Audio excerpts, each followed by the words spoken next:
Visão de vida. Repita comigo. Visão, previsão e antevisão. Jeremias capítulo 17, versículo 7 em diante.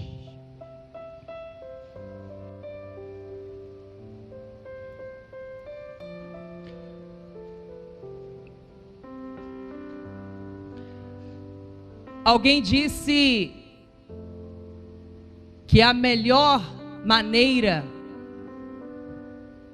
de se chegar a nenhum lugar é não saber onde você quer chegar. Para quem não sabe onde vai, qualquer caminho serve.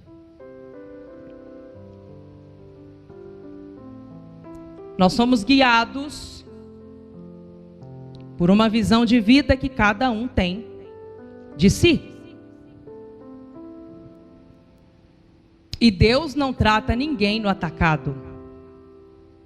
Ele trata o indivíduo. E Ele confere cada uma das nossas ações, decisões. Eu tenho falado muito sobre o cuidado que temos que ter com pensamentos. Porque a batalha espiritual, ela começa na nossa mente.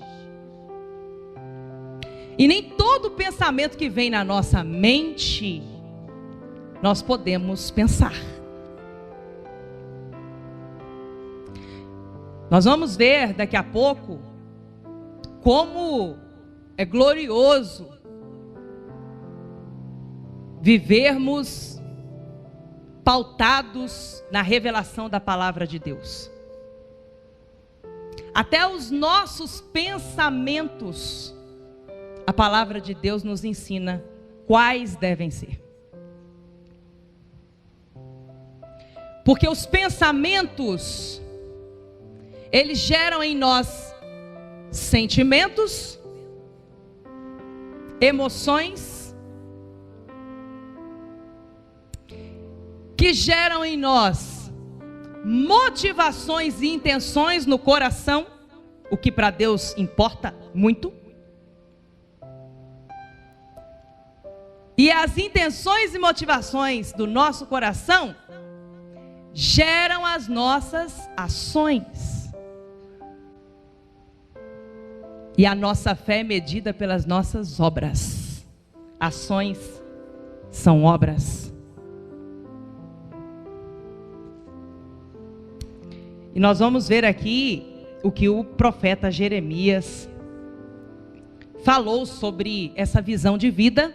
Vamos ver muitos homens e mulheres de Deus que tiveram visões de vidas diferentes sobre o que queriam para si, suas ambições poderosas em Deus, que é a fé violenta.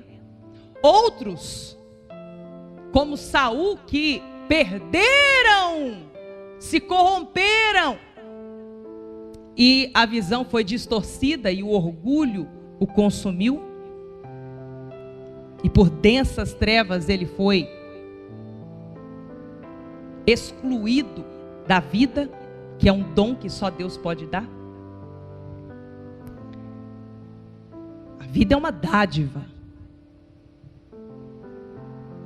e a vida, ela é vivida pela fé. O justo, o homem de Deus, a mulher de Deus, vive por fé, e a fé é um dom.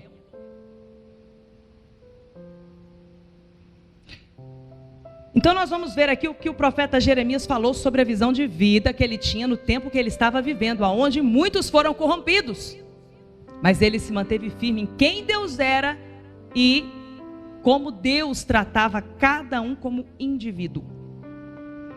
Jeremias 17, 7 em diante diz assim: mas bendito é o homem cuja confiança está no Senhor. Repita comigo: só Deus é digno de toda. De novo, toda. Mais uma vez, toda a minha confiança.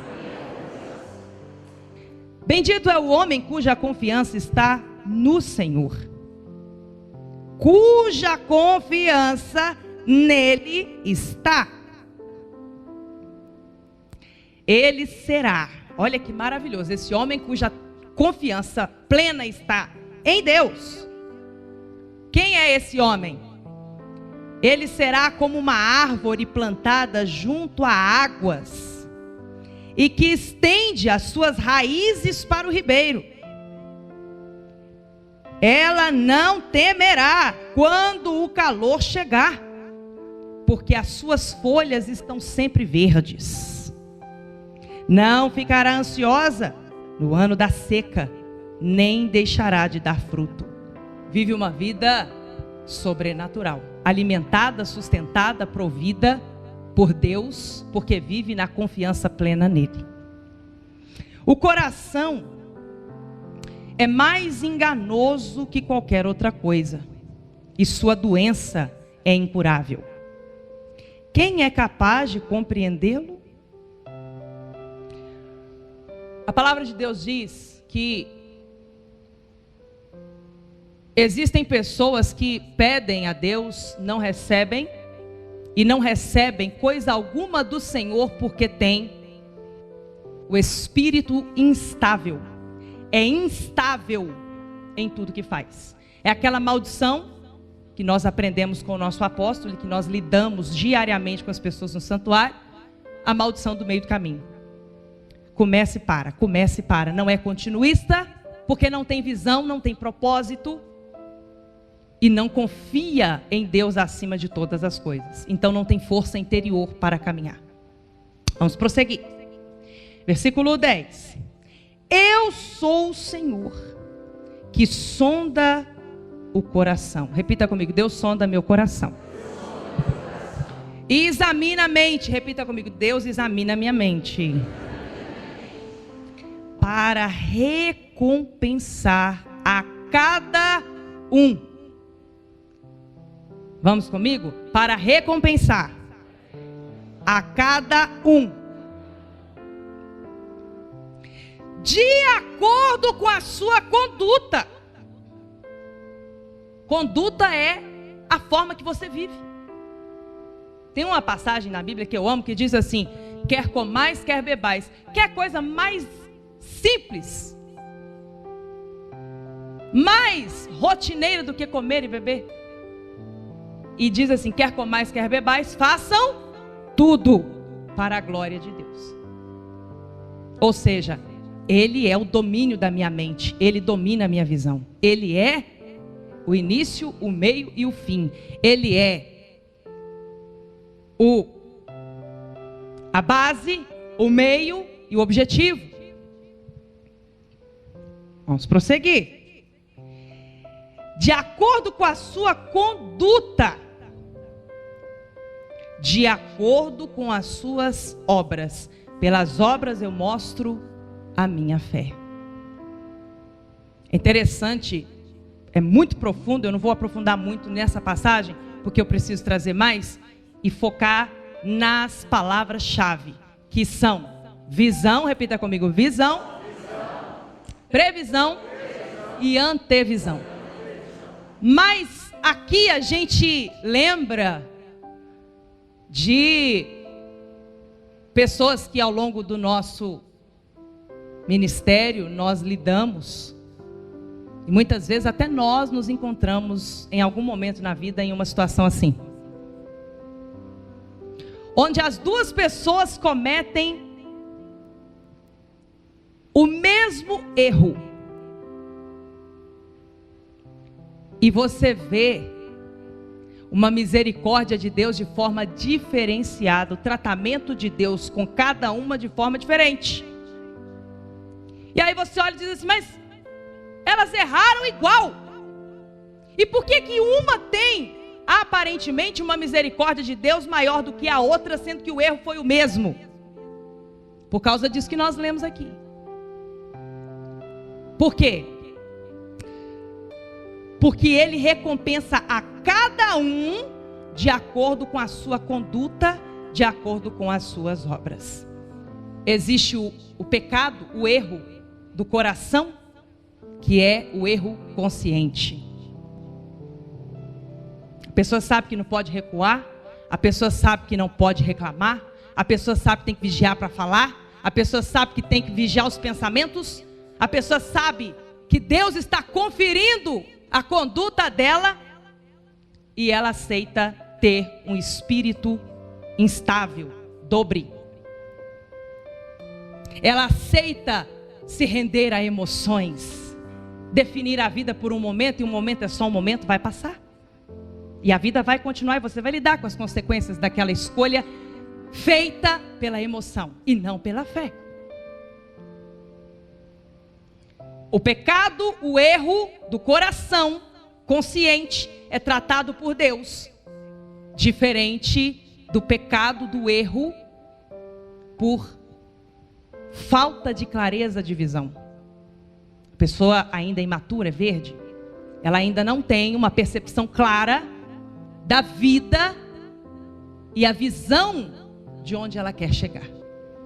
Mas hoje o Espírito de Deus vai trazer sobre os nossos olhos espirituais, sobre a nossa visão de águia, um batismo de visão sobrenatural para que possamos voar mais alto e mais longe em nome de Jesus. Palavra de Deus. Pode se sentar. Dá um beijo na sua Bíblia.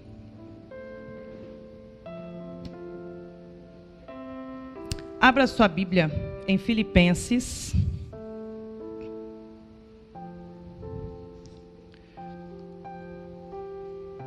Capítulo 4, versículo 8 e 9. Repita comigo: visão, previsão e antevisão. Olha aqui para mim, daqui a pouco nós vamos ler.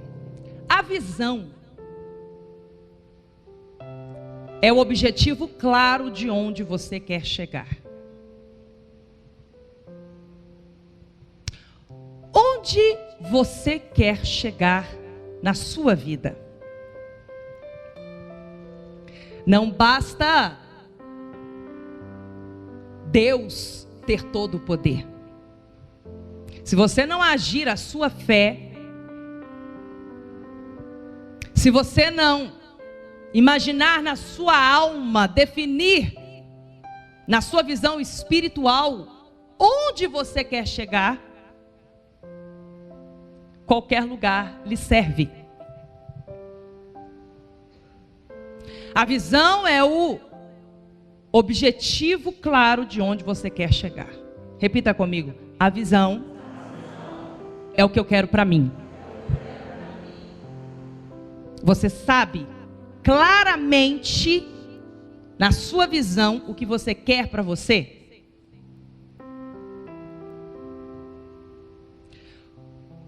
Como você quer ser lembrado?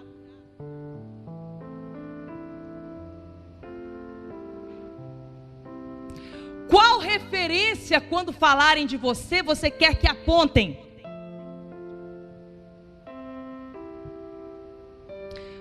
Às vezes nós pregamos sobre Maria e Marta, naquela passagem onde Jesus estava na casa delas e Marta se ocupou com a correria da casa. E Maria largou tudo para fazer aquilo que realmente importava naquele momento, que era estar com o Mestre, se alimentando do que ele estava servindo.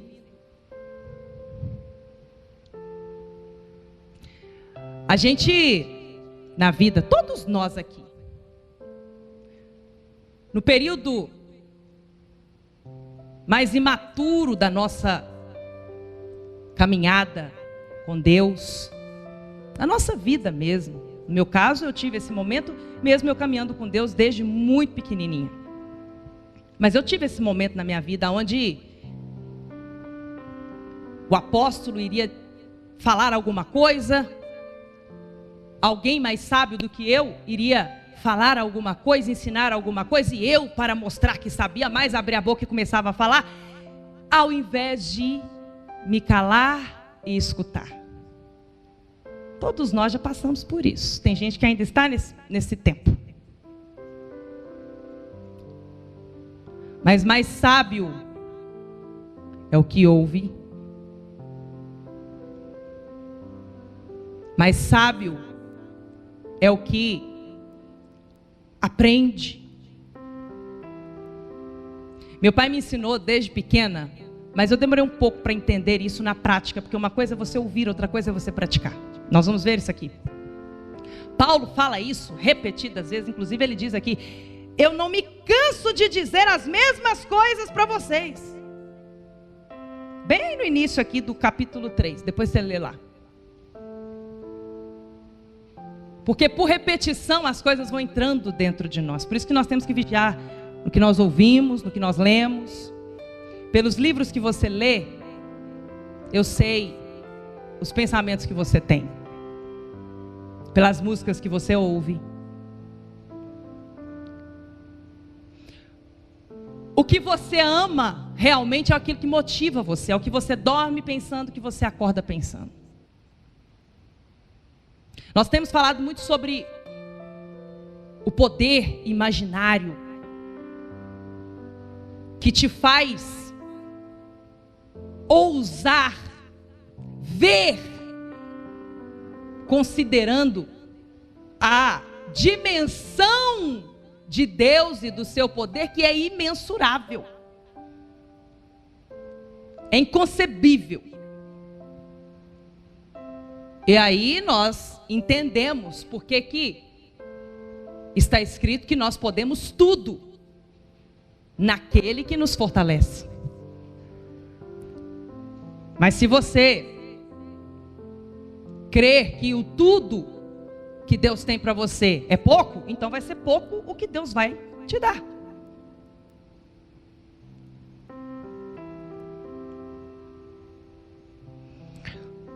Quando nós entendemos sobre aquilo que nós realmente desejamos, a visão que nós realmente temos de onde queremos chegar com clareza, nós então entendemos o propósito das nossas obras, porque nós sabemos onde nós queremos chegar. Nós temos senso de direção. Então, a visão é você saber onde você quer chegar. Eu vou ler Filipenses 4:8, mas ainda dentro da visão, que eu vou passar já para a previsão, eu quero dizer para você algo muito importante que a palavra de Deus diz sobre as raposinhas. A Bíblia diz que nós temos que cuidar das pequenas raposinhas, porque são as pequenas raposinhas que destroem a vinha. São as pequenas coisinhas que você releva no seu viver diário, no seu relacionamento com Deus, na obediência, no seu ministério, porque a obediência parcial não é obediência, é desobediência.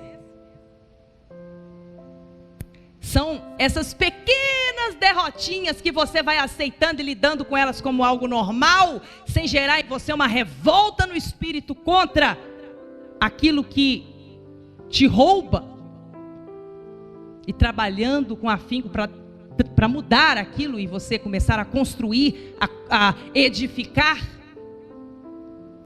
Essas pequenas raposinhas, essas pequenas derrotinhas que você trata como insignificantes, têm poder de destruir com o seu futuro.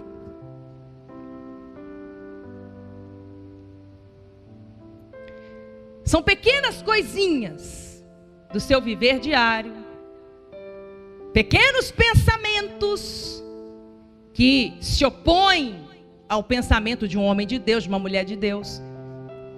São pequenas conversinhas. As más companhias, as más conversações corrompem os bons costumes. Por isso que quem é da luz anda com quem é da luz. Existe uma conduta radical. Não é sobre o que é confortável, é sobre a disciplina no espírito. A palavra de Deus diz que a disciplina, no momento, parece motivo de tristeza. Não é bom, não.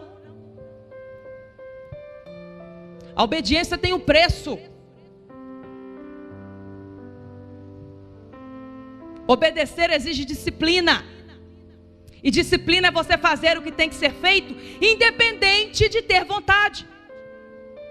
Repita comigo isso. Disciplina é fazer o que tem que ser feito, independente de ter vontade.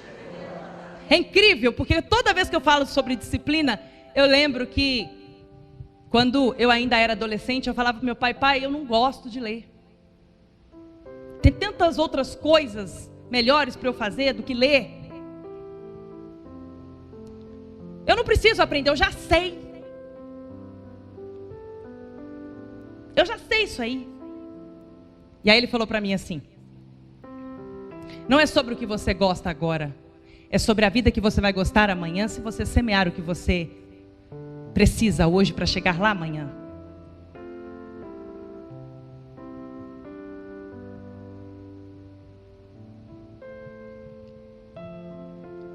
Você tem que aprender que Deus te deu duas mãos espirituais, que são altamente poderosas e que são guiadas pela sua mente. O tempo todo você está colhendo o que você já semeou e semeando o que você vai colher. Repita isso comigo, em nome de Jesus. O tempo todo eu estou colhendo o que eu já semeei, e ao mesmo tempo eu estou semeando o que eu vou colher. É o que eu falo. A Daniela de hoje serve para ser apóstola de hoje, mas não serve para ser apóstola de amanhã. Eu preciso dar a Deus o que Deus quer de mim. O que eu tenho que fazer, Deus não vai fazer por mim.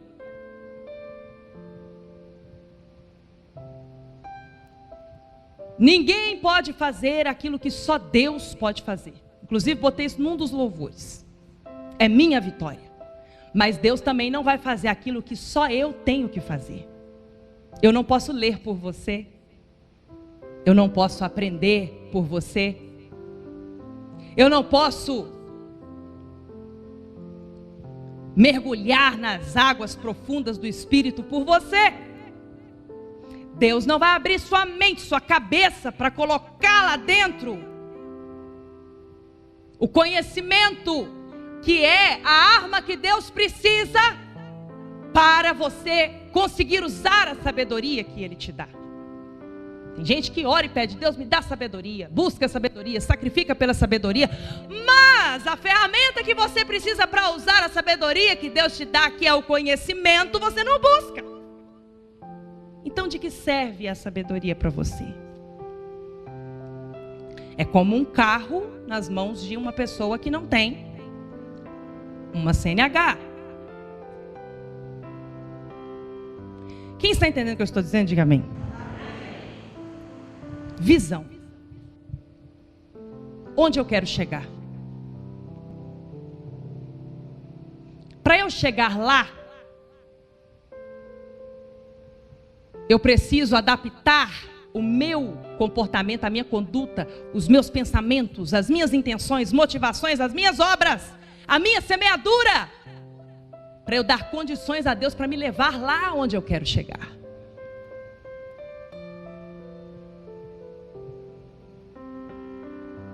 É muito fácil quando a gente olha para Maria e Marta e a gente vê, às vezes a gente condena tanto Marta, mas quando a gente vai olhar com sinceridade para nós estamos agindo como Marta, dando atenção a pequenas coisinhas, ao invés de estar ali realmente fazendo o que importa. O que realmente importa? Qual o pensamento que você dorme com ele e acorda com ele? Nós sabemos que nós atraímos para a nossa vida aquilo que nós honramos. Você atrai para a sua vida aquilo que você honra, aquilo que você ama, aquilo que você dedica. Quando Jesus ensinou que o homem tolo, ele colocou o alicerce da casa, ele levantou a construção, mas ele não calculou o que iria lhe ser exigido para a conclusão daquela casa.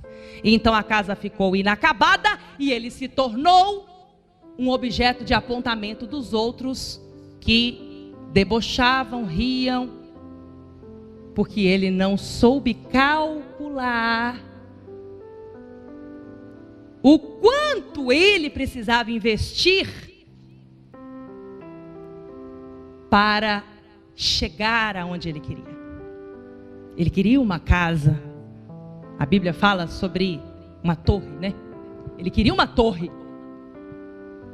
Mas ele não calculou o quanto lhe seria exigido para ele fazer a torre dos fundamentos até o acabamento. E ele não conseguiu acabar. E ele se tornou motivo de apontamento, onde as pessoas debochavam dele. Quem você quer ser? Porque o mundo é velho. Pessoas já passaram pelo que você está passando hoje.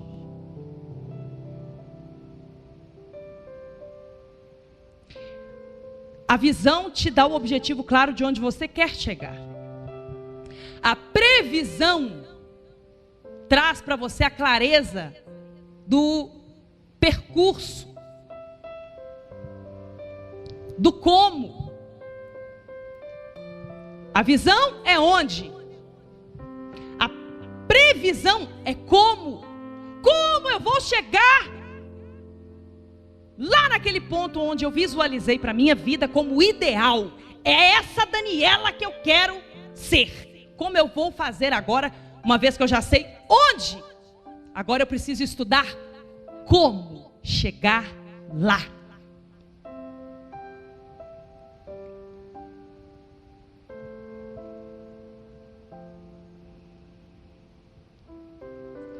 Se eu deixar os ladrões do meu tempo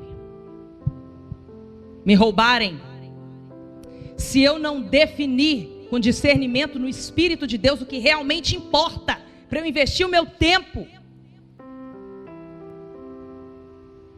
Existem muitos ladrões do tempo e com a tecnologia ficou ainda mais diversificado a forma do diabo roubar de nós o que há de mais precioso na nossa vida, que é o nosso tempo. Tempo é vida. Já aconteceu comigo várias vezes, eu não sei se com você já. Você pega ali a timeline do Facebook, do Instagram, e vai rolando. Aí você curte um, comenta o outro, e vai rolando, vai rolando. Quando você assusta, já passou 1 hora e você nem viu. Já aconteceu com alguém aqui ou só comigo? Ladrões do tempo. Televisão.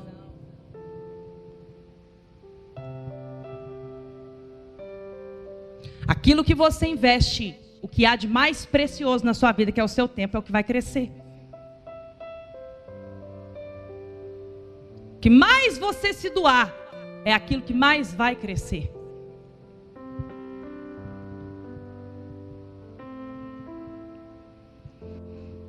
Previsão.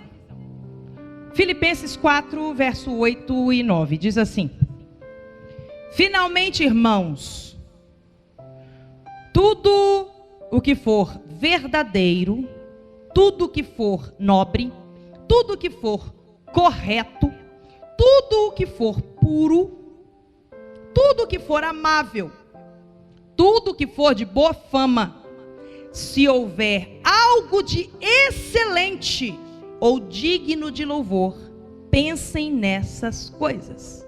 Isso aqui me encanta de um tanto que eu não consigo explicar para você. Nada na palavra de Deus é inútil. Tudo está aqui por uma razão e é importante, senão não estaria aqui. Agora, até o que nós temos que pensar, a palavra de Deus nos instrui, é claro, não existe uma outra forma da vida dar certo, senão da forma de Deus. Aí você quer dar palpite naquele que é criador, idealizador, aquele que é o início, o caminho, o meio, o percurso e o objetivo final. Dele, através do Espírito dele, para ele são todas as coisas. Tudo que foge desses princípios do reino não dá certo, está fadado ao fracasso. Nós viemos estudando que a nossa mente não é do mundo. Vocês não têm a mente do mundo, mas têm a mente de Cristo. O que é isso? Isso quer dizer que os nossos padrões não são baixos. Os nossos padrões são os padrões do céu. Quando nós fizemos aqui a aula inaugural, eu trouxe uma palavra sobre a importância do conhecimento. E eu li um salmo de muita sabedoria, onde diz que nós não temos que invejar ou desejar as conquistas do ímpio. Não temos que nos nivelar com padrões e pessoas que são do mundo, que não são do reino, que não são de Deus. Parece muito óbvio, mas na hora que você vai viver a situação de Marta, na hora que você vai ver com sinceridade a sua conduta, você confere por que tem resultados na sua vida que não são como você espera. Porque você se nivela às vezes, você se compara às vezes, você se idealiza às vezes em padrões que não são os padrões de Deus. Os padrões de Deus são mais altos, são do reino. O nível é superior, é sobrenatural. Então aqui está instruindo como pensar. Com o que eu devo ocupar minha mente? Com isso aqui. Versículo 9. Agora ele diz isso aqui. Se não fosse importante, ele não tinha escrito isso aqui. Ponham em prática. Repita comigo, prática. Repita comigo, não basta ouvir. Não basta ver. Não basta desejar. É preciso fazer. Agora vamos para a máxima. Fé não é o que eu falo, mas o que eu faço. Fé é fazer. Fé é o quê? Fazer. O que você tem feito para chegar no objetivo que você quer para a sua vida. Para o seu ministério.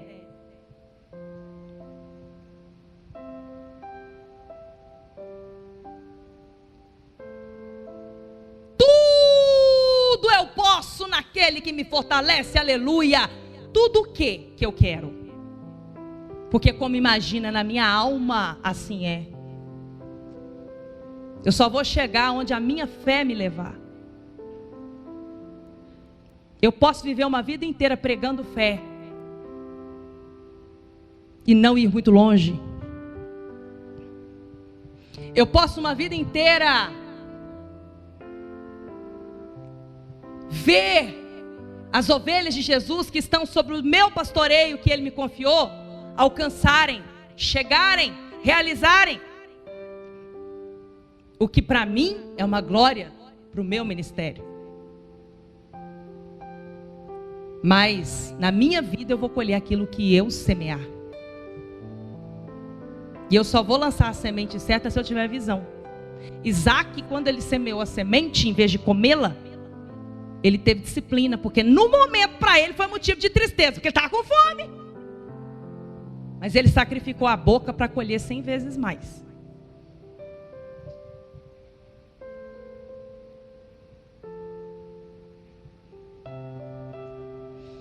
Repita comigo: obediência tem preço. Disciplina tem preço. Só chega lá quem paga o preço. A palavra de Deus diz assim: compre a verdade. O que é isso? Não bote uma máscara, óculos cor-de-rosa, como dizem, né? Quando você for olhar para você. Se você não gosta dos seus resultados, verifique as suas escolhas. Porque das suas escolhas vêm os seus resultados. Das suas prioridades vêm os seus resultados. Aquilo que você mais alimenta é o que cresce. O que você despreza, morre. Quando você ocupa a sua mente com isso aqui, tudo que está fora disso aqui começa a morrer. Por isso que nós somos renovados na nossa mente pelo Espírito que revela a palavra de Deus. A palavra de Deus, Jesus falou: vós já estáis limpos pela palavra que vos tenho falado. E ele fala como? Por revelação. Não é a palavra que eu falei, é a palavra que eu tenho falado. É porque ele fala. Só que hoje ele fala no Espírito, de uma forma mais densa e forte, que cala fundo na nossa vida, no nosso ser, do que anteriormente. Que agora o Espírito está dentro e não mais fora do homem. O que é o que nós temos estudado profundamente com o nosso apóstolo, o terceiro Israel. Quem está entendendo o que eu estou dizendo? Deixa eu ver, levante a mão. Amém. Então vamos lá, versículo 9. Ponham em prática tudo o que vocês aprenderam. Que retiro maravilhoso na caverna de Adulão. Estou renovado. E aí eu volto às práticas antigas. E quero que a minha vida seja diferente. Eu quero ir mais longe, mas eu faço limitado como antes. Se nada mudar, nada mudará. Renovo da mente é para você compreender a vontade de Deus. E isso só acontece para quem não se conforma com este mundo, com esta vida. Se não houver em você uma inquietação, um desespero por mais, uma sede, uma vontade de voar mais alto, de ir além, de poder mais, então a acomodação, a passividade toma conta. E aí a vida lamentável te condena, porque você vai ficar só vendo e lamentando. Ponham em prática tudo que vocês aprenderam. Tem que pôr em prática. Receberam o que você recebeu, você tem que pôr em prática. Ouviram o que você ouviu, você tem que pôr em prática. E viram em mim, disse o apóstolo. E Deus, o Deus da paz, estará com vocês. Repita comigo: previsão. A previsão é o recurso, como, o meio, como eu vou chegar no lugar que eu visualizei de ideal para a minha vida. Vai faltar alguma coisa para eu chegar na visão? Estudar é diferente de aprender. Lamentavelmente, nós temos visto no nosso país pessoas que formaram na faculdade e não sabem praticar a profissão.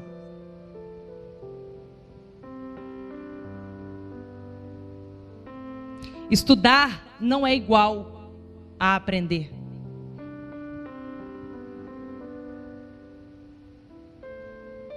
Aprender entra na nossa mente por repetição. Eu fico assim, muito pensativa quando eu leio lá que Deus falou para Josué: seja forte, corajoso e disciplinado. Não está escrito disciplinado, está escrito medita na palavra de dia e de noite, para você não desviar do que eu estou mandando. Isso é disciplina. Sim ou não? É o caminho para você chegar pelo poder de Deus.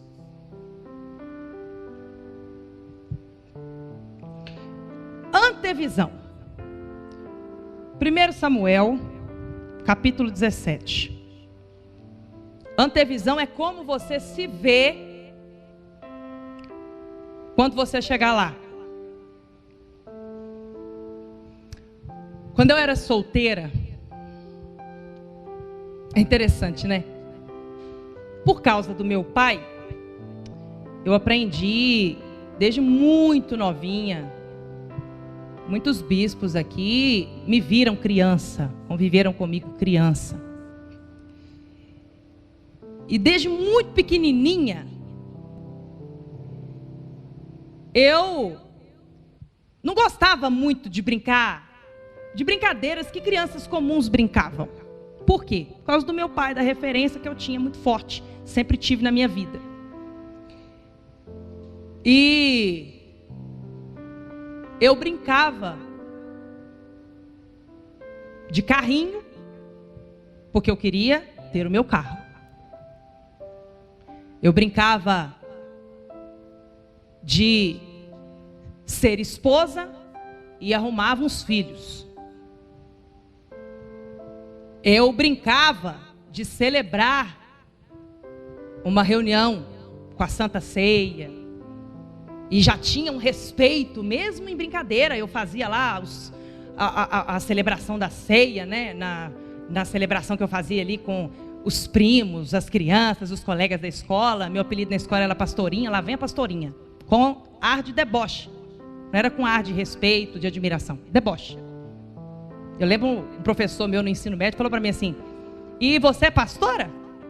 Ah, é? Mas você ainda nem terminou a escola, você já é pastora? Você ensina os outros, mas você não está nem sabendo nem para você? E eu já tinha ali meus 16, 17 anos. Assim, é maravilhoso, né? Porque quando você olha para Noé, eu estava até comentando isso com meu esposo, Bispo Rodrigo, esses dias, né? A gente olha para Noé. Ele ficou 120 anos construindo uma arca no quintal da sua casa, num tempo onde nunca tinha havido chuva, numa distância enorme do mar, crendo, e tão somente crendo e praticando, porque crer é viver. Noé, gente, 120 anos, ele foi tido como louco, perturbado, o maluco do Noé. Imagina, só ele, sozinho crendo. Mas porque ele creu, e crer é viver, o que aconteceu? Na hora que aconteceu, só ele foi salvo. Ele ficou tanto, ele e a família dele, as pessoas que realmente importavam para ele. Os animais vieram, é incrível, meu Deus do céu. Eu fico assim, esse é o meu Deus. E eu vou escolher coisas pequenas, insignificantes, inúteis, para esse tempo precioso que Ele me dá como um presente. Você sabia que o hoje chama presente? É um presente de Deus. Você está fazendo o que com ele?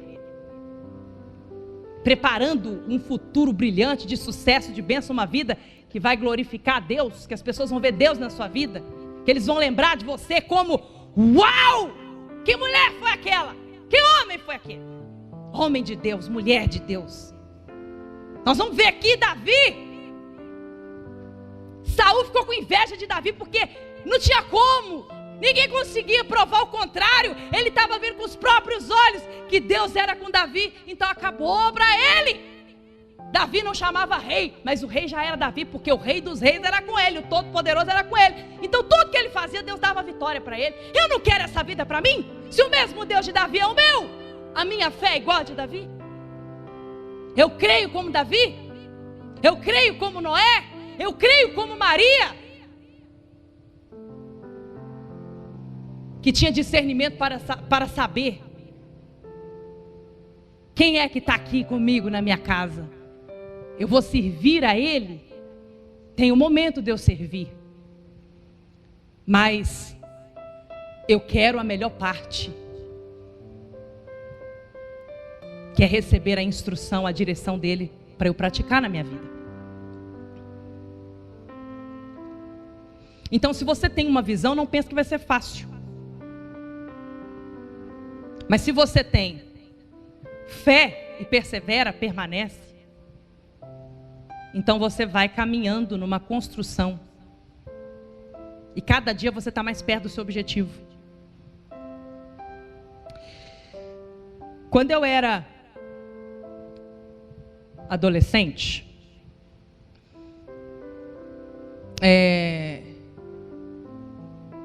eu falei de Noé, né, que as pessoas apontavam para Noé e ele ficou 120 anos construindo a arca e tal. E ele não se importava com o que os outros falavam, porque o que realmente importava para ele era o que Deus tinha falado e o que Deus ia fazer. A despeito de tudo, ele ficava com Deus. É igual Davi. Davi não tinha medo de perder tudo, ele podia perder o que fosse. Deus ele não poderia perder, porque Deus era a fonte de todas as bênçãos.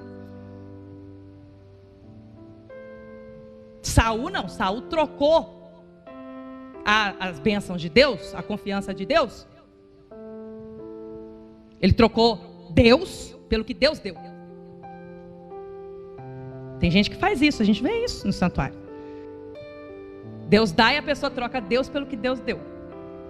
Aí a gente vai vendo, né? Igual o caso daquela mulher que chegou no santuário toda endividada, começou a ser dizimista. Deus abriu a porta de um emprego para ela, ela fez um propósito para Deus fazer dela empresária, Deus fez. Na hora que Deus deu condição para ela, ela comprou o carro, ela deixou de buscar o reino em primeiro lugar e foi buscar farra aí fora no mundo. O que aconteceu? O carro que ela recebeu de Deus foi o carro que levou ela para um acidente e fez ela chegar numa cadeira de rodas pedindo, pelo amor de Deus, eu preciso andar. É muito pior do que o estado original. A gente tem que ter temor de Deus. É aquilo que eu falo toda a pregação. De Deus não se zomba. O que você semeia, você colhe. Não tem escapatória para ninguém. E não é porque você tem um título sagrado no seu ministério que você vai escapar. Você é o primeiro a prestar contas de tudo, até de um tio seu aqui na terra. E aí entra aquilo que nós falamos lá no início. O erro, o pecado do coração consciente e aquele que por falta de visão, por imaturidade foi cometido. E aí Deus toma por inocente e há misericórdia. Então tudo é uma questão de como você enxerga Deus e a sua vida diante de Deus. E como você pratica a sua vida com Deus. Eu, adolescente,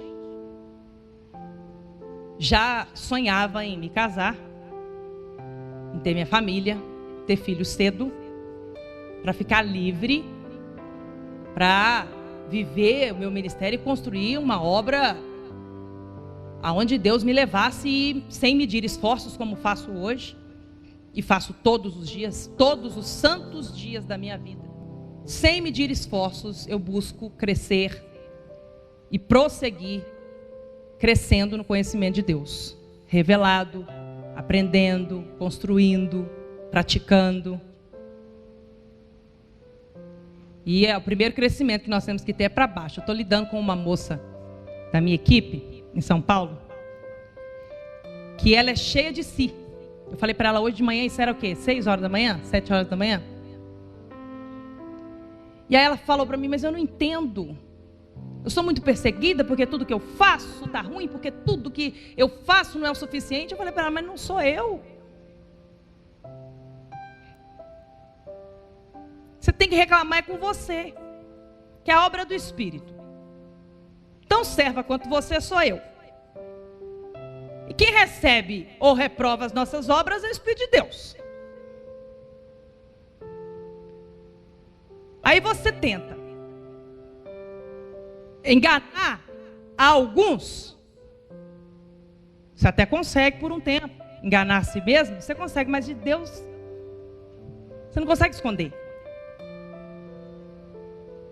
E Deus, o mesmo compromisso que Ele tem de exaltar aquele que cresce para baixo, aquele que se humilha,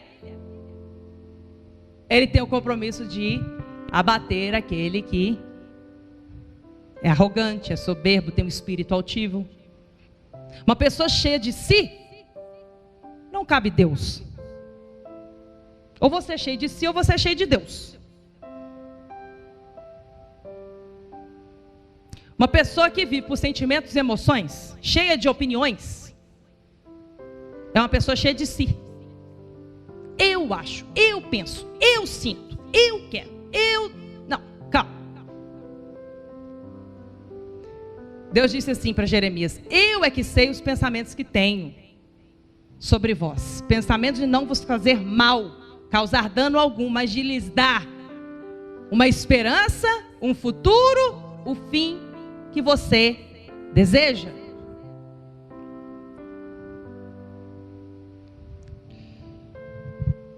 E quando eu comecei a namorar o bispo Rodrigo,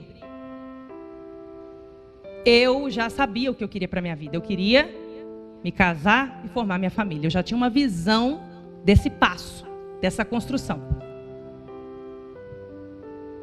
Quando a gente casou, em 1 ano eu engravidei. Por quê? Porque eu queria ter meus filhos logo para poder, uma vez já pastora da igreja, pastora primaz na época, construir meu ministério. E tudo que poderia dar uma turbulência no meu percurso, eu resolvi. Mas isso sou eu, Daniela, na minha visão e perspectiva de vida para mim. Você tem a sua. Porque Deus trata como indivíduo, cada um é um. Você tem que meditar isso em Deus e ver como eu vou fazer. No meu caso, eu, por ser filha do nosso apóstolo, né? Eu tenho outros irmãos de sangue que não são filhos do apóstolo, mas eu sou 2 vezes. E por ter crescido desde pequenininha com ele, eu já sabia, eu já tinha ali uma instrução, uma condução dele, um senso de direção para a minha vida, para o meu ministério. Então, quando eu me casei e fui ter filhos, eu já era pastora primaz, eu já tinha a obra. E em Provérbios, a palavra de Deus diz o seguinte: não constitua família antes de você terminar o seu serviço, firmar o seu propósito. Ah, apóstola, mas eu já tenho família e vim para o ministério. Maravilha, já está constituído uma área da sua vida. Mas você tem que ter foco. É foco, força e fé. E eu digo que você tem que ter foco para ter força interior e então usar a sua fé para chegar lá. É visão, previsão. Visão é onde? Previsão é como. E antevisão, que é você saber como você quer estar quando você chegar lá. Eu estou vendo meu pai fazer tantos projetos com a casa de Matozinhos, que é o seminário. Eu estava lembrando com ele hoje que às vezes ele ia lá para a ponta da piscina e ficava olhando para cima, lá no topo da casa, calado. E eu ficava pensando, né, o que está passando na cabeça dele? E eu não tinha coragem de perguntar na época. Mas eu sei que se eu perguntasse, inclusive perguntei hoje, ele iria dizer para mim o que ele me disse hoje. Eu fico imaginando quando essa casa se tornar o seminário e aqui eu poder preparar os novos missionários, obreiros, os novos bispos. Lá atrás, há anos atrás, ele já tinha uma antevisão. Ou seja, como eu quero estar quando eu chegar na visão que eu tenho de Deus.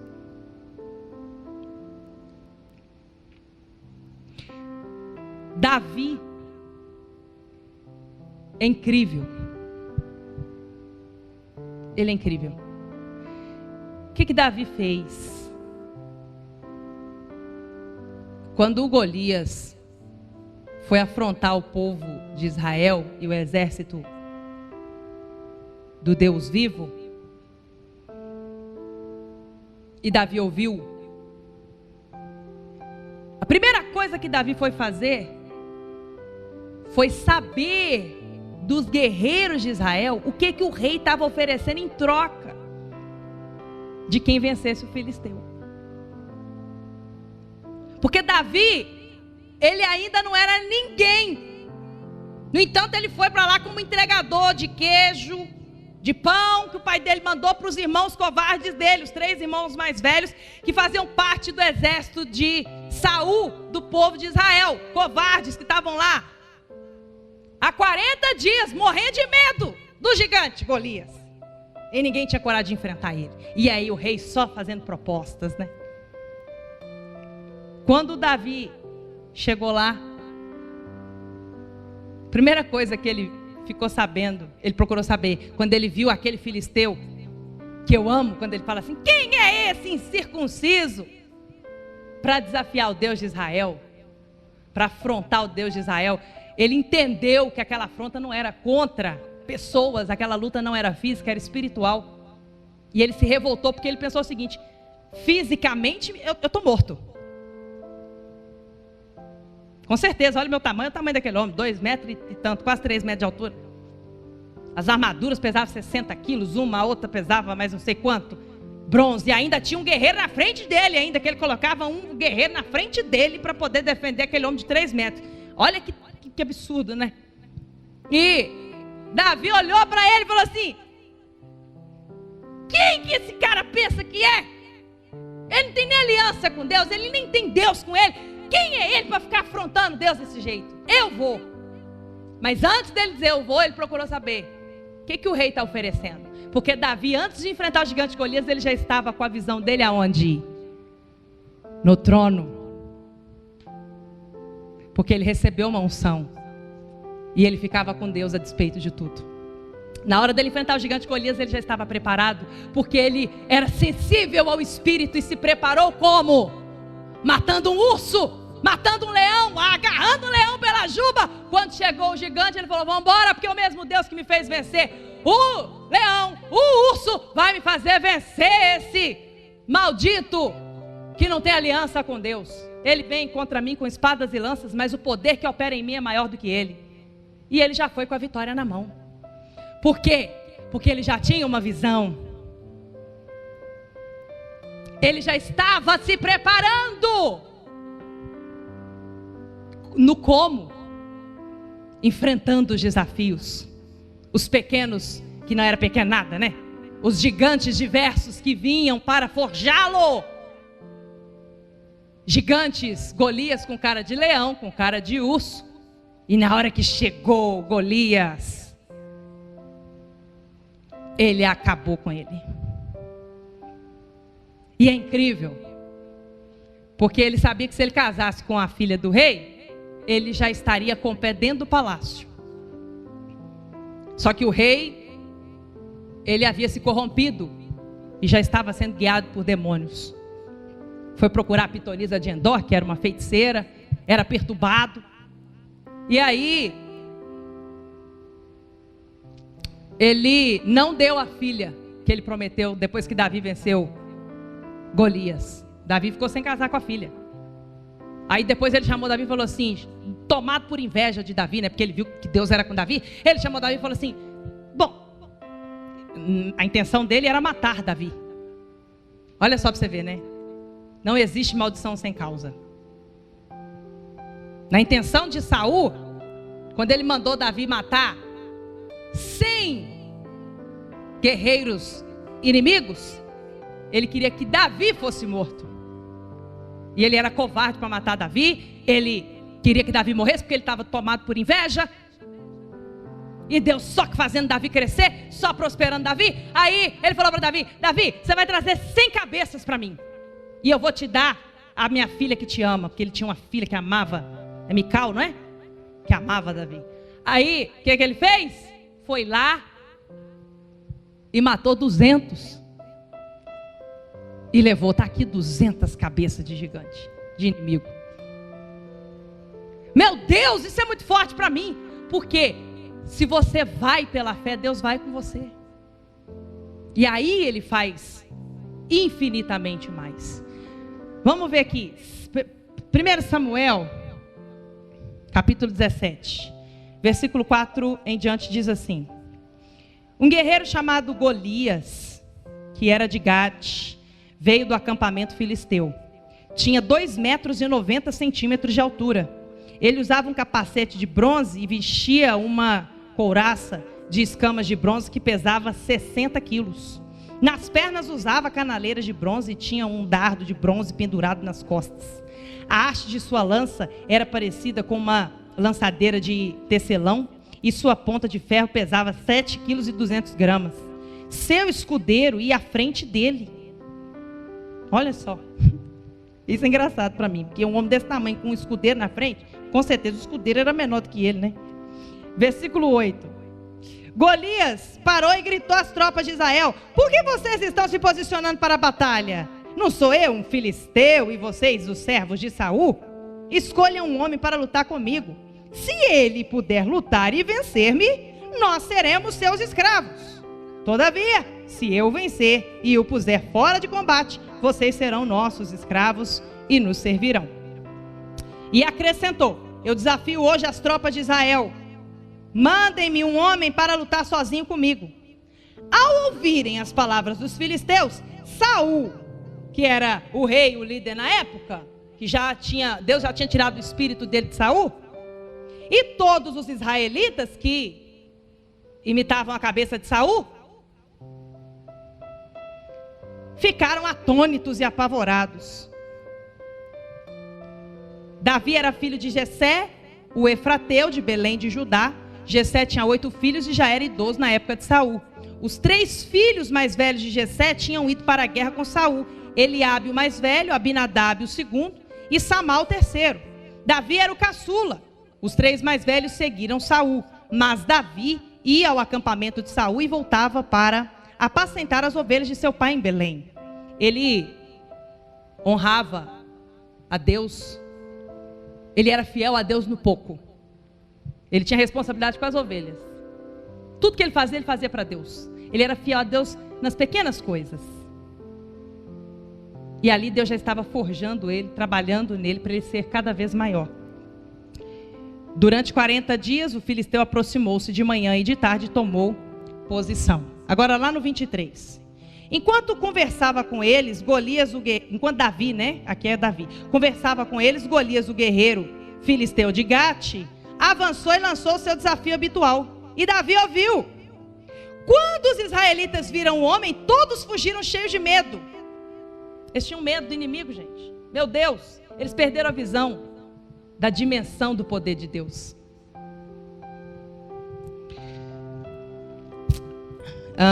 E os israelitas diziam entre si: vocês viram aquele homem? Ele veio desafiar Israel. O rei dará grandes riquezas a quem o vencer. Também lhe dará sua filha em casamento e isentará de impostos em Israel a família de seu pai. Davi perguntou aos soldados que estavam ao seu lado: o que receberá o homem que matar esse filisteu e salvar a honra de Israel? Quem é esse filisteu incircunciso para desafiar os exércitos do Deus vivo? Repetiram a Davi o que haviam comentado e disseram: é isso que receberá o homem que matá-lo. Aí no 31, as palavras de Davi chegaram aos ouvidos de Saul, que mandou chamar Davi. E Davi disse para Saul: ninguém deve ficar com o coração abatido por causa desse filisteu. O teu servo irá lutar com ele. Ele era humilde. Ele sabia como. Repita comigo: Davi sabia como. Repita comigo: Davi sabia onde? Davi sabia como. E Davi sabia como ele iria estar. Davi sabia como ele iria estar quando chegasse lá. Esses são os 3 pontos que você tem que saber da sua vida: visão, previsão, ou seja, eu vou prever mais ou menos o que eu vou precisar e vou me preparar para isso. E antevisão, ou seja, como eu me vejo quando eu chegar lá. E aí Saul respondeu com os olhos da carne que ele tinha. Não tinha nada de espiritual, né? Nessa época aqui ele já não tinha mais nada de espiritual. Você não tem condições de lutar contra esse filisteu. Você é apenas um rapaz. E ele é um guerreiro desde a mocidade. Você, Davi, já estou derrotado, meu filho. Foi o que Saul estava dizendo para ele. Covarde que é. Não tinha Deus nada. No versículo 36, Davi falou: teu servo pôde matar um leão e um urso. Ou seja, eu estou preparado. Pode vir, que eu estou pronto. Pode vir de Deus as oportunidades. Você está pronto? Você está se preparando para estar pronto? Quando o momento de você chegar aonde você quer, e quem vai te fazer chegar é Deus, você saber se posicionar?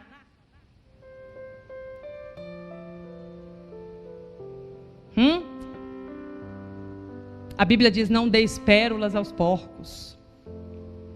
Você deseja muito chegar a algum lugar, mas se você não se prepara, Deus não vai dar pérolas aos porcos. Você tem que se preparar. Você tem que saber onde, como e como você vai estar.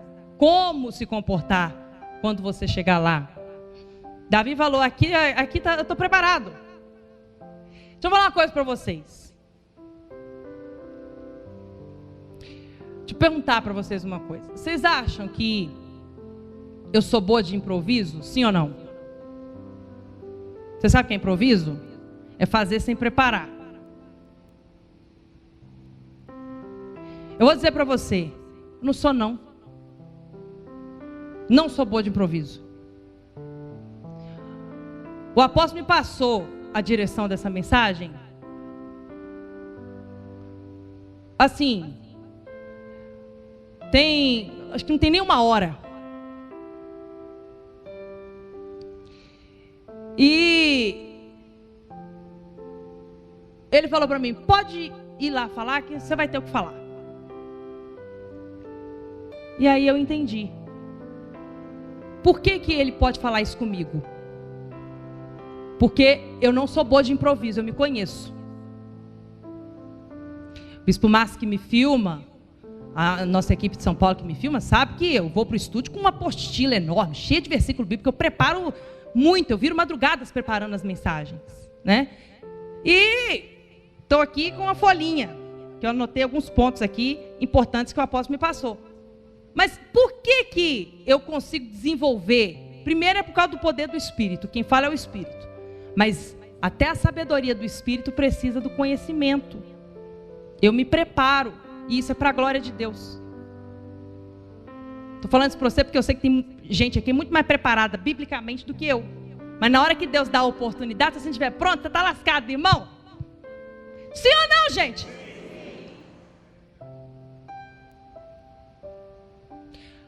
Eu passei uns apertos no Monte Manaim algumas vezes, especialmente nas reuniões ministeriais. Porque eu ia pronta para receber igual todo mundo. Aí quando eu chegava lá, na hora que já estava ali, fazendo a oração inicial, a abertura, o apóstolo me ligava e falava assim: aqui, abre a Bíblia aí em tal lugar que você vai pregar sobre isso, tá bom? Uma ligação de 5 minutos, eu tinha que trazer um estudo de 1h30. E eu ficava encrencada, porque eu não sabia, eu ficava temerosa, né? Porque eu não tinha preparado. Aí eu comecei a preparar antes. Quantas vezes eu fui para o Manaim com estudos preparados dentro da visão daquele tempo, daquele portal que a gente estava vivendo, na visão apostólica, na revelação daqueles trabalhos, daquele tempo, daquelas campanhas. Eu preparava estudos, do jeito que eu ia com meus estudos, minhas apostilas, que eu ficava dias preparando, eu voltava com elas. Várias vezes isso aconteceu. Até que chegou o momento que eu fui preparada para poder. Se tiver que usar, está aqui. Se não tiver, eu volto feliz. Para mim, o Espírito pregou. E aí começou a ser frequente. Como eu preguei essa madrugada na transmissão, realmente eu não esperava hoje trazer a mensagem.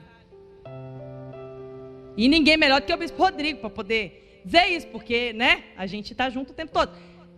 E quando meu pai me ligou, eu falei: amém, vamos embora. O que é para eu falar? Aí ele, assim, não deu 5 minutos. conversando comigo, com a minha avó ao mesmo tempo. Falou lá e pronto.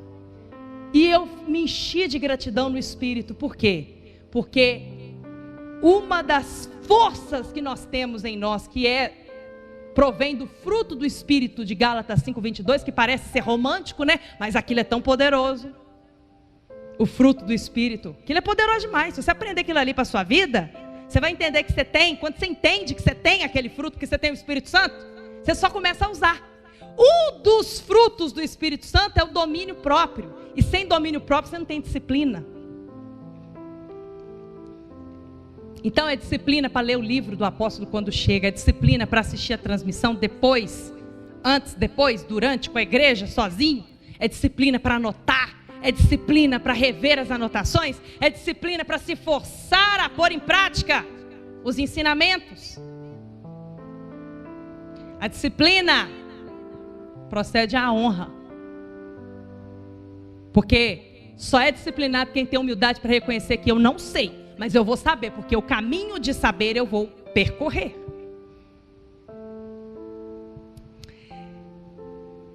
E a gente vê Davi dizendo: estou pronto.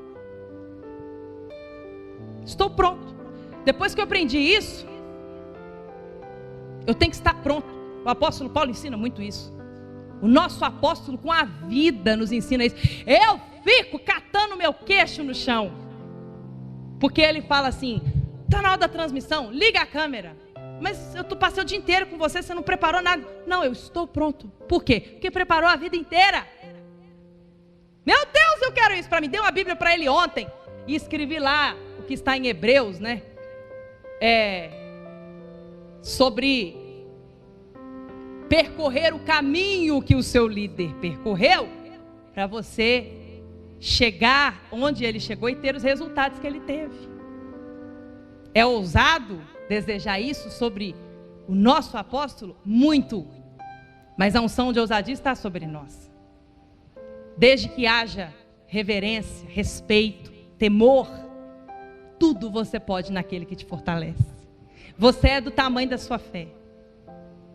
Você é do tamanho da sua visão. Você é do tamanho do seu esforço, da sua disciplina. O reino dos céus é tomado por esforço. E esforço é o quê? Disciplina. A disciplina é o segredo.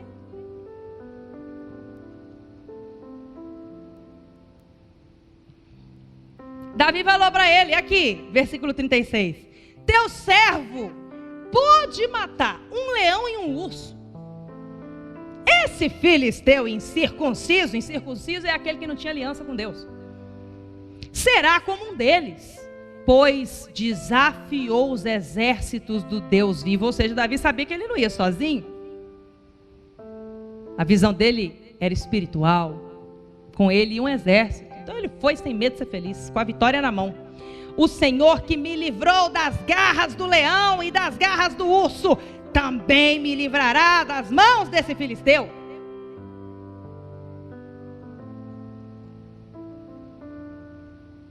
É muito forte isso. É muito poderoso. Agora, 45. Olha a visão de Davi, meu Deus. Versículo 45. Davi, porém, disse ao filisteu no combate, né? Ele chegou para o filisteu e falou assim: você vem contra mim com espada, com lança e com dardos, mas eu vou contra você em nome do Senhor dos exércitos, o Deus dos exércitos de Israel, a quem você desafiou. Ele tinha consciência de que ele não conseguia, mas quando ele botou Deus, e ele já tinha se preparado do modo de Deus, acabou. Na hora do combate, eu imagino que a carne dele tremia de medo, mas o espírito dele foi mais forte, porque ele disse: você está vindo é contra Deus. Porque ele mudou aqui, ó. O Deus dos exércitos de Israel, a quem você desafiou. Você desafiou foi Deus. Você é doido. Está morto já. Hoje mesmo Isso, o gigante estava debochando da cara dele, prometendo para ele que ia matar ele, ia botar a carne dele para os urubu comer. Se você ler antes aqui, você vai ver. Isso aqui ele estava respondendo o gigante, que fez um monte de ameaça para ele. E com o gigante vivo, todo mundo lá, o exército de Israel morrendo de medo lá, cheio de covardia, morrendo de medo, pensando na força do braço, esquecendo do poder de Deus. Davi esquecendo da força do braço, pensando no poder de Deus, né? Aí o que Davi falou? Ele profetizou, ele falou para o gigante o destino dele. Deixa eu te falar, eu já vi o seu destino, já vi o meu. Eu sei que eu vou chegar lá no trono, entendeu? Eu tenho óleo na minha cabeça, Deus me escolheu. Estou preparado, porque eu já venci um leão, eu enfrentei, poderia ter recuado. Enfrentei um urso, enfrentei, pelo poder de Deus. Aí ele falou para o gigante: hoje mesmo o Senhor o entregará nas minhas mãos, e eu o matarei e cortarei sua cabeça. Hoje mesmo darei os cadáveres do exército filisteu, as aves dos céus e os animais selvagens, e toda a terra saberá que há Deus em Israel. Todos os que estão aqui saberão que não é por espada ou por lança que o Senhor concede vitória, pois a batalha é do Senhor. Ou seja, se você enfrenta, se você vence, se você vai na força do poder de Deus, Deus te leva muito além do que você imaginou. Glória a Deus. Isso é muito forte. Aí a gente sabe, ele derrubou com a pedra que afundou na testa. Ele correu lá, pegou a espada que estava na mão do gigante, cortou a cabeça, pegou a cabeça do gigante, pegou a espada e guardou a espada. No versículo 54 ele diz: Davi pegou a cabeça do filisteu, levou-a para Jerusalém e guardou as armas do filisteu em sua própria tenda. A espada que Davi tomou, que estava nas mãos do inimigo, acompanhou Davi. E nós temos estudos muito profundos sobre o percurso dessa espada junto a Davi por causa dessa conquista. Versículo 18, capítulo 5. Tudo que Saul ordenava a Davi fazer, ele fazia com tanta habilidade. Por que ele tinha habilidade? Porque ele tinha conhecimento e Deus dava sabedoria. Repita comigo: o conhecimento anda junto com a sabedoria. Não basta só sabedoria. Vamos? Não basta só sabedoria? Não basta só conhecimento. Não basta só Deus agir. Eu também tenho que agir. Sim ou não? Tudo que Saul lhe ordenava fazer, Davi fazia com tanta habilidade. Por que ele era habilidoso? Porque ele tinha conhecimento e sabedoria. Ele sabia que ele queria ir além, então ele se preparava para aquilo. Para quando chegasse a oportunidade, ele já estava com as habilidades, com os talentos apurados. E aí vinha aquele portal que Deus abria, né? De glória, de poder, de conspiração, de vitória em direção a ele. Ele estava pronto para ser usado. Que Saul lhe deu um posto elevado no exército. Isso no versículo 5. Aí você vê lá, versículo 7. Davi foi crescendo tanto que as mulheres dançavam e cantavam. Saul matou milhares. Davi, dezenas de milhares. Saul ficou muito irritado com esse refrão e aborrecido disse: atribuíram a Davi dezenas de milhares, mas a mim apenas milhares. O que mais lhe falta senão o reino? Ou seja, ele estava vendo Davi atrair para a vida dele aquilo que ele cria. Ele estava vendo acontecer, porque Davi vivia o que ele pregava, ele vivia os salmos que ele cantava, ele cria dia e noite, cria.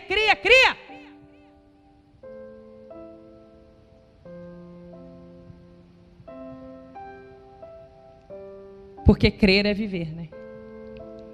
Daí em diante, Saul olhava com inveja para Davi.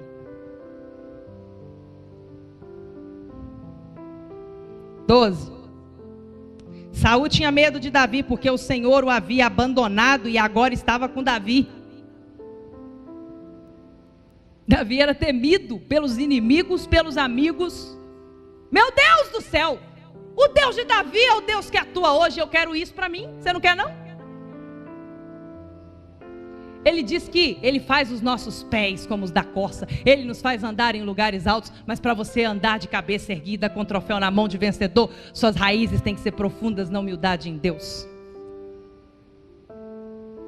A busca. 14. Ele tinha êxito. Meu Deus. Você sabe o que é isso aqui? Isso é poderoso. Davi tinha êxito, vitória. Ele era bem sucedido em tudo que ele fazia, porque o Senhor estava com ele. Você sabe o que é? Tudo que você fizer dá certo. Você vai fazer um negócio, dá certo. Você vai fazer outro, dá certo. Você vai fazer outro, dá certo. Vendo isso, Saul teve muito medo dele. Repita comigo o título de um dos livros do nosso apóstolo: Meus inimigos terão medo de mim. Meus amigos terão medo de mim. Meus parentes terão medo de mim. Repita comigo o que Deus vai fazer na minha vida através da minha fé. É um estrondo. Ele vai mover céus e terra em meu favor. Eu vou chegar onde eu ver. Você crê nisso? Vendo isso, Saul teve muito medo dele. Versículo 16. Todo Israel e todo Judá, porém, gostavam de Davi, pois ele os conduzia em suas batalhas.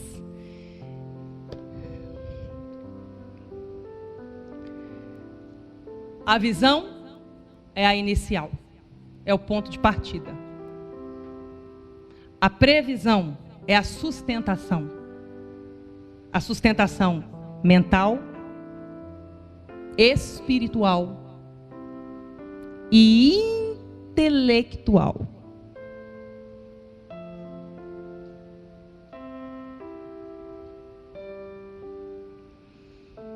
E a antevisão é você imaginar você naquele lugar.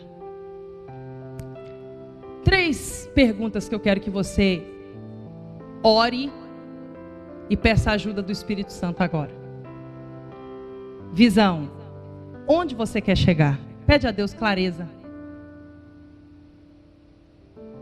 Tira as escamas dos meus olhos, tira os agravos dos meus ouvidos. Eu quero ver com clareza aonde o Senhor quer que eu chegue, para ser este o meu ideal, onde eu vou dormir com isso na mente, onde eu vou acordar com isso na mente, onde eu vou trabalhar e colocar como prioridade, trabalhar com afinco para chegar lá. Sem medir esforços, eu vou me dedicar, não por força nem por violência, mas pelo Espírito. Eu vou alcançar. Mas a minha parte Deus não vai fazer. Eu tenho que fazer minha parte. Então eu vou pagar o preço da obediência. A obediência tem um preço. Mas a recompensa da obediência também? Há todas as bênçãos na linha da obediência e há todas as maldições na linha da desobediência. Você sabe por que Deus tirou o espírito dele de Saul? Porque quando ele foi enfrentar e matar um povo,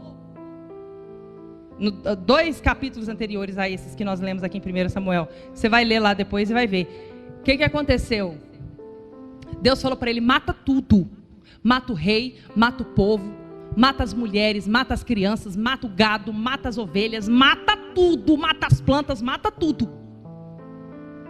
E aí Saul, quando viu o rei, o ego, né?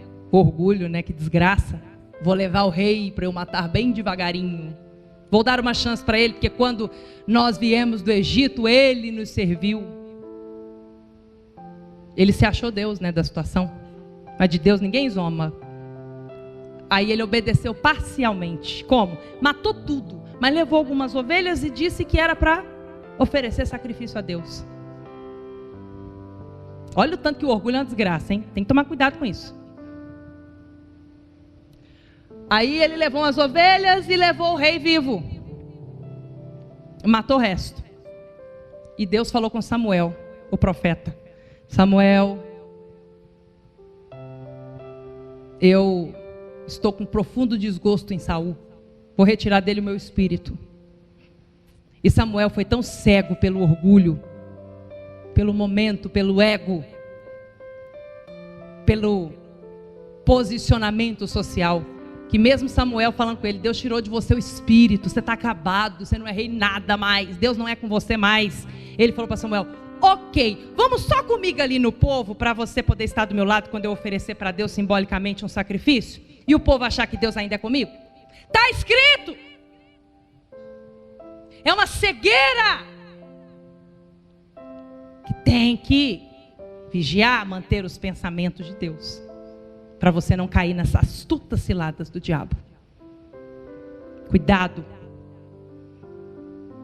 Não é sobre o quanto de prazer eu posso ter na vida, mas é sobre o tanto de prazer que Deus pode ter na minha vida.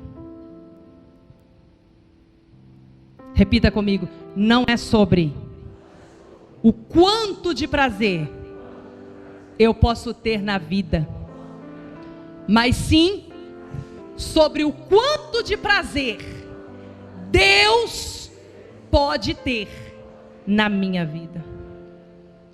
Quando Samuel foi escolher lá dentre os filhos de Jessé o novo rei,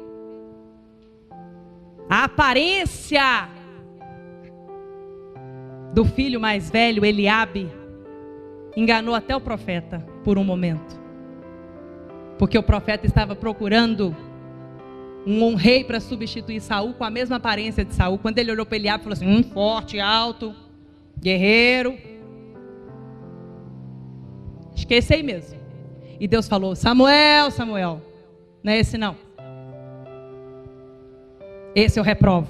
Deus foi claro, direto, esse eu reprovo. Porque eu não vejo como o homem vê. O homem vê a aparência, mas eu vejo o coração. A sua visão é sobre o quanto Deus vai ser glorificado na sua vida. É sobre o quanto suas obras vão pregar a Deus. É esse o ponto que você quer chegar? É sobre o quanto de lealdade, integridade, inteireza de coração, de fé, de prática do reino, de viver o reino, de buscar o reino em primeiro lugar? Ou é sobre eu? Sobre você, eu. Sobre eu quero por causa da minha glória, por causa da minha posição, por causa do meu prazer, por causa da minha vontade, do meu desejo. Se você não tiver visão, você não chega. É igual Jacó e Esaú. Por natureza de Deus, Esaú seria o Israel. O primeiro Israel.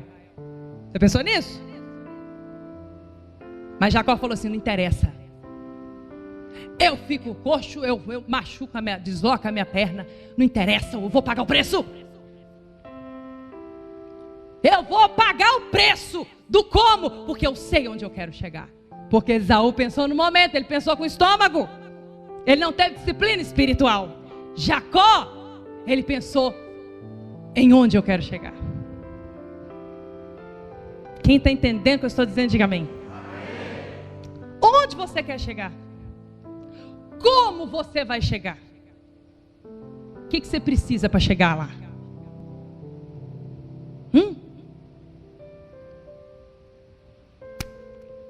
E como você quer estar quando você chegar lá?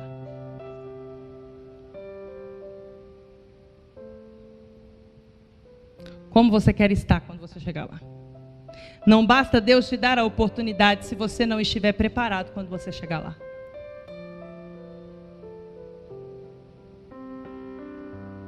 Se coloque de pé, em nome de Jesus.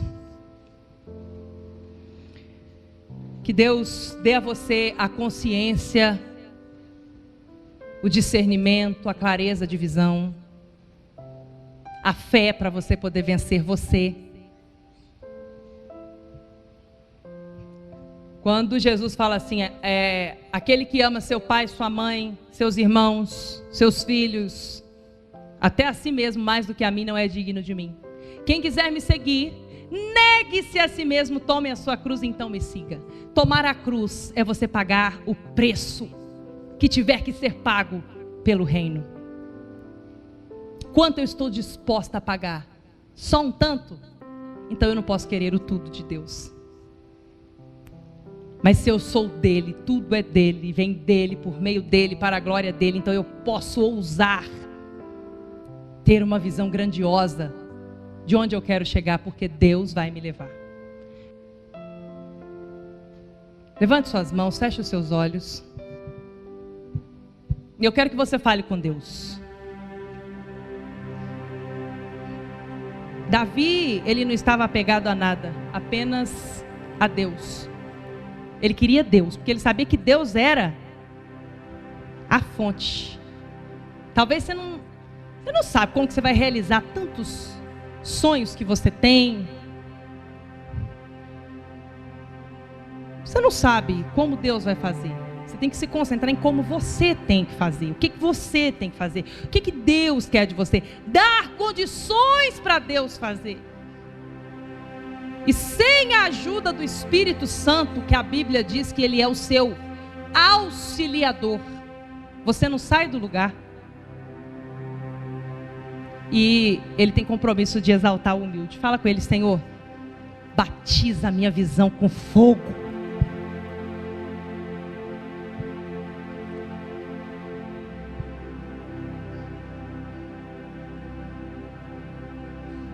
Fala para Ele: me dá força interior para eu ter disciplina.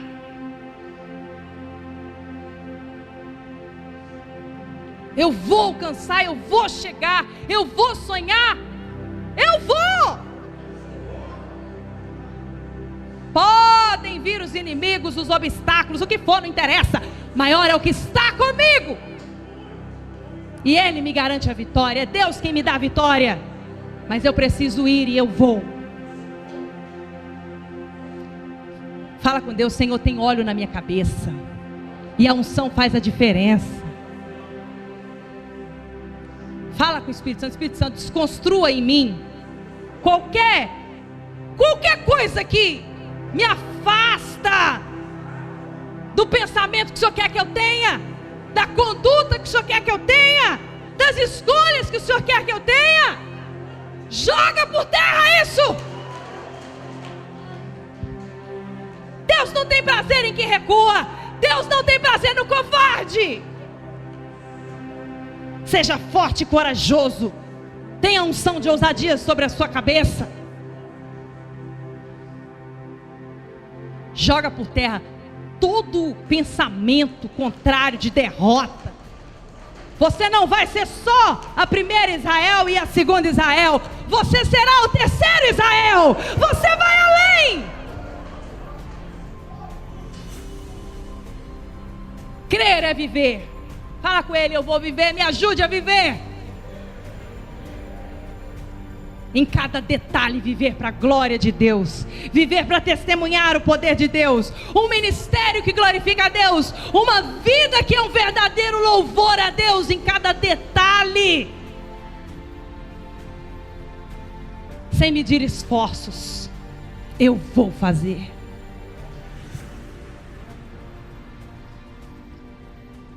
Faz a sua oração a Deus.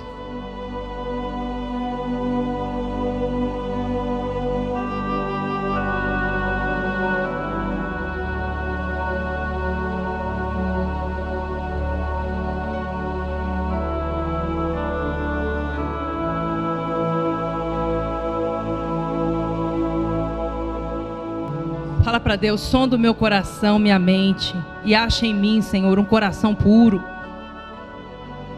Esquecendo-me das coisas que para trás ficaram. Os meus erros estão no passado, minhas más escolhas estão no passado. Eu decido agora ter uma visão de grandeza sobre a minha vida, sobre o meu ministério. Eu não vou ter uma existência lamentável. Eu não sou mais um na multidão. Não. Eu faço a diferença onde Deus me colocar.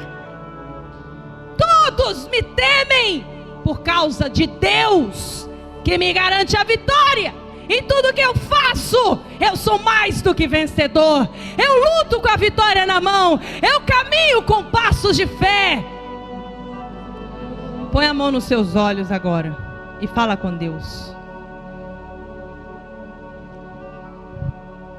Fala com Deus. É tempo do renovo da águia. Eu vou pagar o preço do renovo da águia.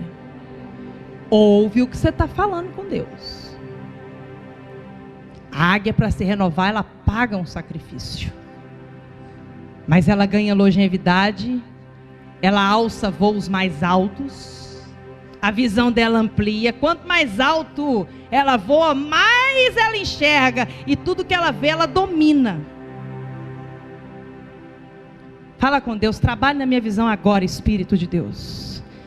Renove as minhas forças como a águia, que não se cansa, que não se fatiga, mas que voa alto. Olhos de águia. Agora abre os braços e fala: 2 grandes asas o Senhor me deu como uma águia, para voar alto, para alcançar, para chegar aonde a minha visão de águia me levar pela fé, em nome de Jesus. Você crê nisso? Então bate palma e diga: glória a Deus. Aleluia.